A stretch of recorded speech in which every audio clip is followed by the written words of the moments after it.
Really, really good. Proud of you. Cool. Really, really nice job. You're not fully proud, kinda. I'm Kinda proud. Look, for your first side, was a perfect no, but she made plays, she operated. Shedeur he's a very impressive young man. He's poised, he's calm, he's smart. You can tell that he's been raised by, really quite honestly, a Hall of Fame dad. Look, we're going to get to know him even more. Andrew Berry is back and stunned everyone with a bold call. He bumped Shedeur Sanders ahead of Dillon Gabriel, jumping him from the 3rd spot to the 2nd. Here's the twist. Berry is all in on Shedeur, and it's intentional. He was the one inside the Browns organization who pushed for Shedeur to join the team. We saw the signs in the preseason. Berry clearly wanted Shedeur Sanders to break through and succeed in the NFL. In regards to Shedeur and Theon's not going to interfere. Theon's not going to be calling the coach. Theon's not going to be commenting about Shedeur while he's in Colorado. Lou, I think there's a lot of just fake news out there. All spring, Andrew Berry zeroed in on Shedeur Sanders. His initial plan was to get him in the 1st or 2nd round. When the board didn't break that way, you could see the urgency. By round 5, Berry pushed the issue. He pressed the Haslams to greenlight the pick and bring Shedeur to Cleveland. His pitch covered more than arm talent and processing speed. He emphasized Shedeur's market presence and ability to lift the franchise's profile. That combination sealed it, and the Browns made the move. From there, Shedeur quickly became one of the team's most visible figures, which many around the league expected. Cleveland then moved Kenny Pickett, narrowing the depth chart traffic and giving Shedeur a cleaner runway to compete for meaningful snaps. The message was simple: opportunity is coming, and the path is clear. After a strong preseason debut, Berry sought Shedeur out and delivered direct praise. That wasn't a routine pat on the back, it was a deliberate public endorsement. It signaled how the Browns view him, not just as another quarterback on the roster, but as a priority investment with both on-field upside and off-field impact. The organization's actions, draft capital, roster moves, and visible support line up behind the same idea. They're betting on Shedeur Sanders and intend to give him every chance to grow into a central piece of this team. Really, really good. Proud of you. Cool. Really, really nice job. You're not fully proud, kinda. I'm Kinda proud. Look, for your first side, it was a perfect no, but she made plays, she operated, it's just stacked. I love when you tell the facts, dude. No, but it's okay. Listen, you did a nice job. Andrew Berry's bet on Shedeur Sanders is aging well, and the media is starting to echo that view. Mary Kay Cabot recently argued that Shedeur is the primary reason the Cleveland Browns remain in the conversation after a rough year. In her view, amid team-wide struggles, it's Sanders' presence, his profile, buzz, and flashes that kept Cleveland from slipping out of the spotlight entirely. Without him, she suggests, the Browns likely drift off the national radar. That ripple effect validates Berry's aggressive stance. The move wasn't just about a depth chart, it was about relevance and upside. Cabot also underscored that Shedeur isn't merely a headline, he's a quarterback with real runway to grow. His tools and poise are too substantial for Cleveland to park on the sidelines, and she pushed for a genuine opportunity to see what he can be with proper support. The calculus is straightforward. If he meets expectations, the Browns have a young centerpiece. If he doesn't, the organization can still reassess and pivot. Either way, the signal is clear. Berry's conviction in Shedeur Sanders has positioned Cleveland to capture attention now, while exploring a ceiling that could reshape the team's future.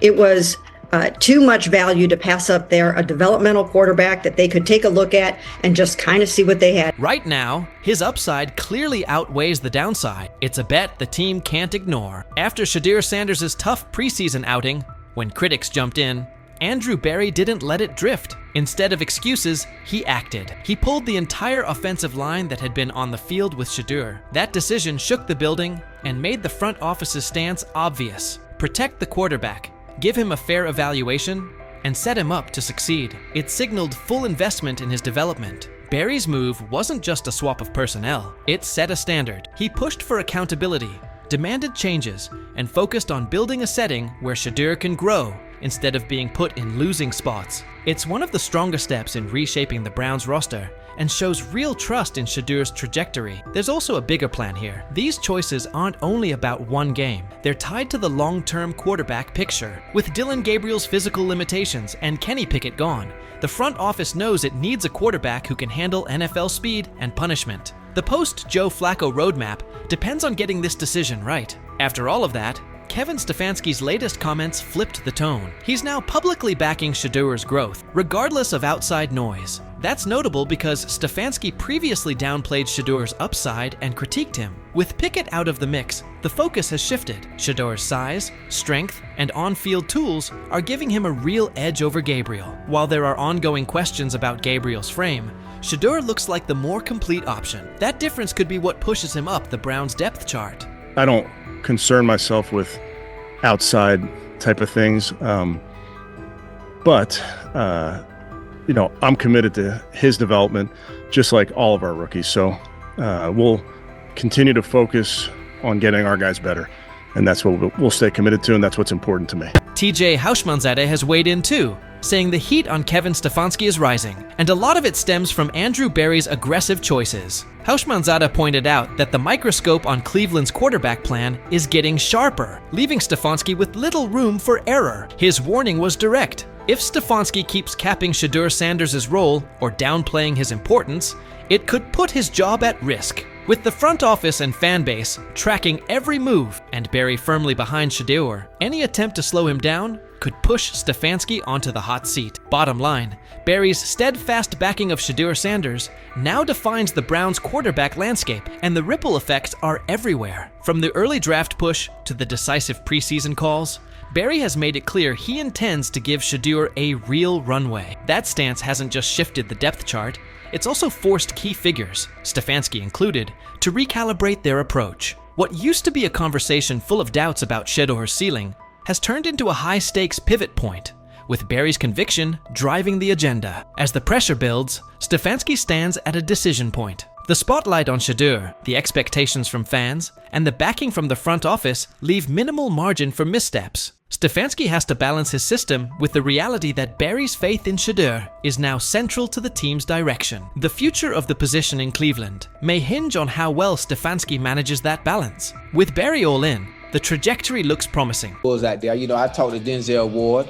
Yep. I talked to some. Wait, I didn't say the name. But anyway, I done talked to some people. He looked different. There's a difference when that young bull is out there spinning that ball. You hear me? Mm-hmm. Difference. I'm talking about football. I ain't talking about no media and all that hoopla and all them.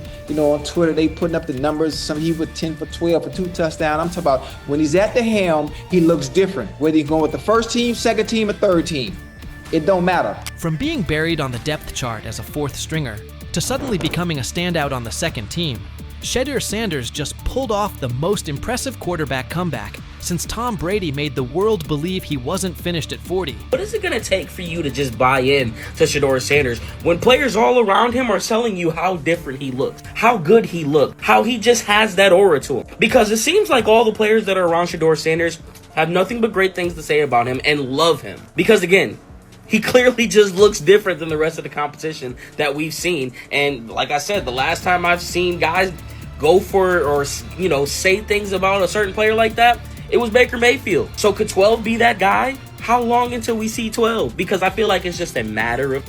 The same haters who were cheering when he got dropped to fourth string are now scrambling for excuses faster than a glitchy Wi-Fi during the Super Bowl.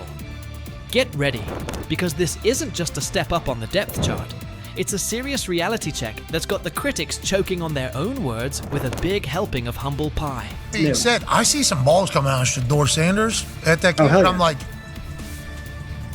kind of looks like a guy. Yeah, I'm reading. He can sling it. I see him, some of the veterans, how they talk to him, mic'd up, see what he's doing in the community. Yep. You talking about Njoku there?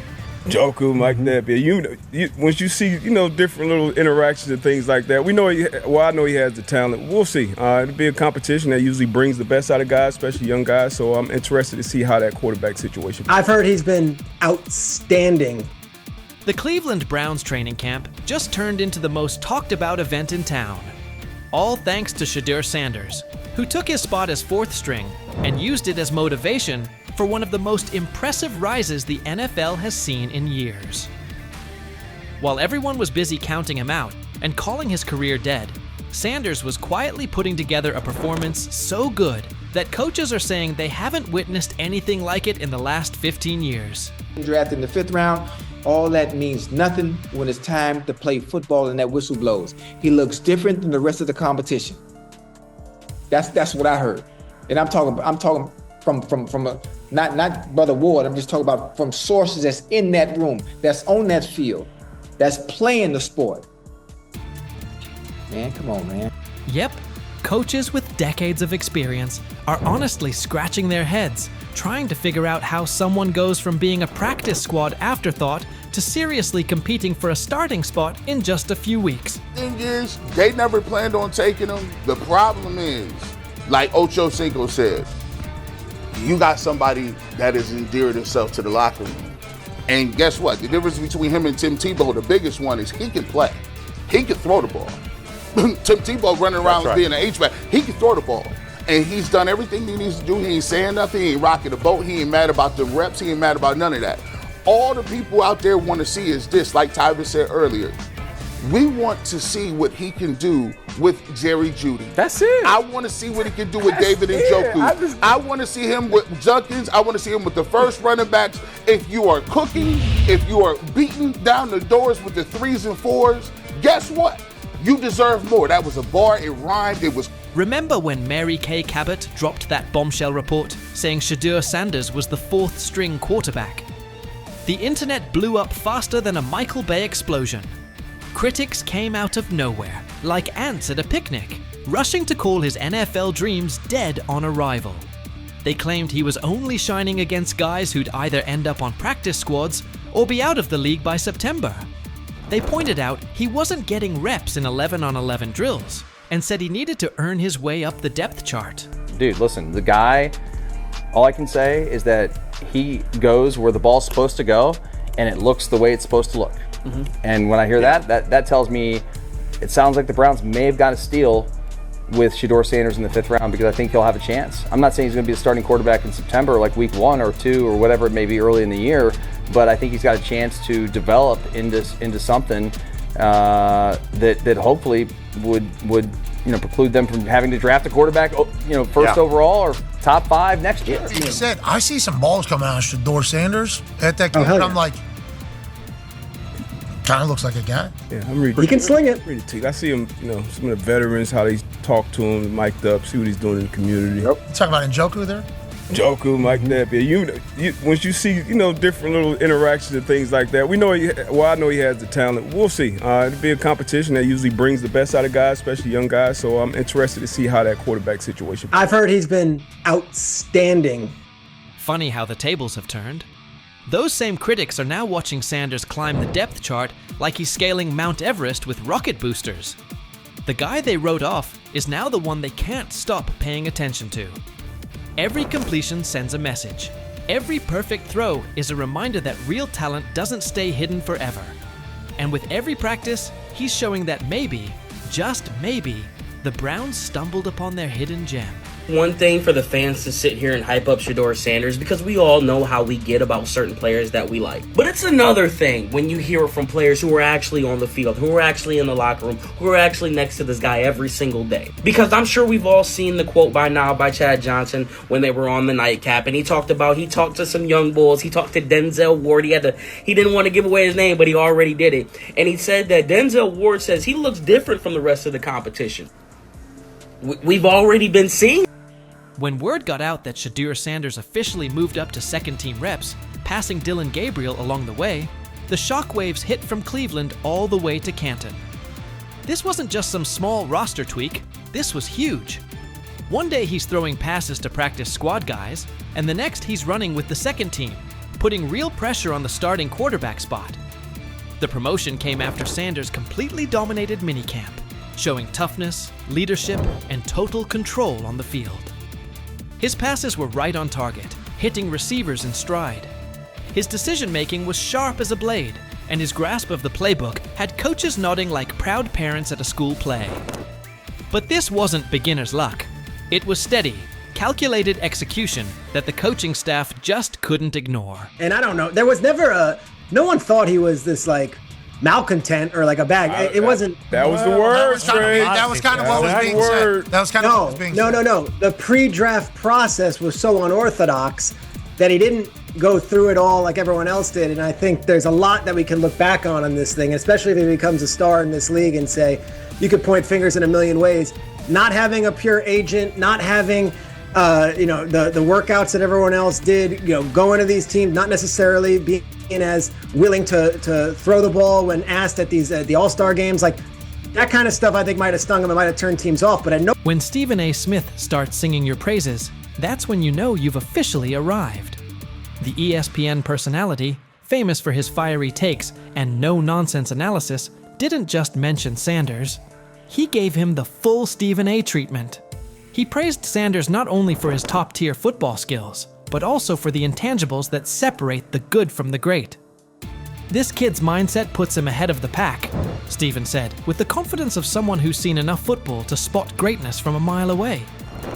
He pointed out Sanders' composure, mental toughness, and relentless drive to compete at the highest level. When Stephen A. says, "It's not just about throws and stats anymore," you better believe the whole football world is paying attention. This stuff wasn't made up. I covered the draft for ESPN. I'm sitting on the desk. It's Shefty, it's Mel, it's me, it's Lewis. I heard some of the same things that Deion Sanders is talking about. And S.A. and Cantor, you know this, we all have relationships. We all have people who tell us information, they help us prepare to do our job. I heard some of the same things. Some of these things weren't necessarily made up, at least I don't think, from the people that I trust who told me these things. And so, but if you're the National Football League, okay, clearly it's not about talent anymore. It's about something else. And I'm going to tell you, I spent a large amount of the last 24 hours thinking about nothing more than I was thinking about collusion. The $50 million robbery of Shedeur Sanders. Because that's what I just witnessed. Everywhere we've seen, everything we've seen, everybody that has seen him play said he is the one or two in this draft. I love Cleveland picking this kid. The NFL draft is usually a time of celebration, a moment when dreams come true and talent gets recognized. But in the spring of 2025, that dream took a sharp turn for Shedeur Sanders. Instead of a milestone, it became a nightmare. One that might lead to one of the biggest lawsuits the NFL has faced in years. Shedeur, the Colorado Buffaloes quarterback and son of Hall of Famer Deion Sanders, was once expected to be a top 10 draft pick. But instead, he slid all the way down to the 5th round, pick number 144, by the Cleveland Browns. Now, quiet speculation has grown into loud conversations. Reports say the Sanders family is getting ready to take legal action against the NFL and several team owners, accusing them of collusion, defamation, and causing long-term financial harm. And the more you look into it, the more complicated it seems. From the outside, Shedeur's sudden drop in the draft doesn't add up. What we're looking at is a convergence of a lot of history falling into one weekend. There's a history of the NFL and their ideas about protecting the shield and what they feel like. There's histories of the Sanders, history of the quarterback, which makes this really complicated and pretty much impossible to find one specific answer about why Sanders fell. He was probably already a fringe first-round pick, so some of the mock drafts were wrong. There's probably some owners out there who wanted to humble him and Sanders, and then there's just the talent that was there. So I'm not, it's okay, I think, to say we don't know what the specific answer is. What I do know, though, and I know it's maybe a little bit of a tangent, but I feel like it's important to say, I want to say this to folks on the internet and folks who are paying attention. This is not the Colin Kaepernick situation. This is important to know. Colin Kaepernick was absolutely blackballed from the league for standing up for folks' rights. This is not what Shedeur Sanders went to. He was embarrassed for 48 hours in the draft, and he ended up going to a Browns team where he still could possibly be a starter on that team because they managed to have half of Wu-Tang Clan's worth of bad quarterbacks, and he can still work his way up to a starter. So this is not the same situation. His career can still end up being okay. Shedeur Sanders led the entire NCAA in completion percentage with an impressive 74.1%, broke several school records, and was right at the center of what many called the most talked about college football storyline in the last 20 years. With months of hype suggesting he wouldn't fall past the early second round, the expectation was clear. But instead, he had to sit through 3 painfully long days. Then came pick number 144, a moment that quickly went viral for all the wrong reasons. The cameras at his private draft party cut away. The champagne never even got opened. The room went completely silent. Deion Sanders didn't hold back afterward. According to those close to him, he was furious, allegedly saying, "This league just blackballed my son." At first, it sounded like a heartbroken father speaking out, but not long after, the leak started. Because how in the hell does 32 teams in the National Football League pass on a quarterback that was universally recognized as one of the top 3 quarterbacks in the country entering this draft, and 32 teams passed on him? Not once, not twice, not 3 times, but 4 different times they passed on him. How the hell does that happen? 4 rounds. It doesn't happen to a quarterback. We've never seen anything like this before. We've seen guys drop because of injuries. We've seen guys drop because of off-field issues, but we've never seen a quarterback projected to be a top 20 pick, universally recognized one of the top 3 quarterbacks in the draft, projected to be a first rounder, in all likelihood a safe bet of a late first rounder, and drop literally to the 5th round. We haven't seen anything like that. So a lot of times when you go to these combine meetings, teams give you things to challenge you. Teams will have a player's worst plays ready for him, and they'll show him his worst plays and say, "Hey, why don't you explain them?" And Shedeur apparently didn't take to it well. And at one point, one of the few teams that actually was interested in him said, "Well, what do you make of this really bad play?" And Shedeur said, "Maybe I'm not the guy for you." That's not the answer.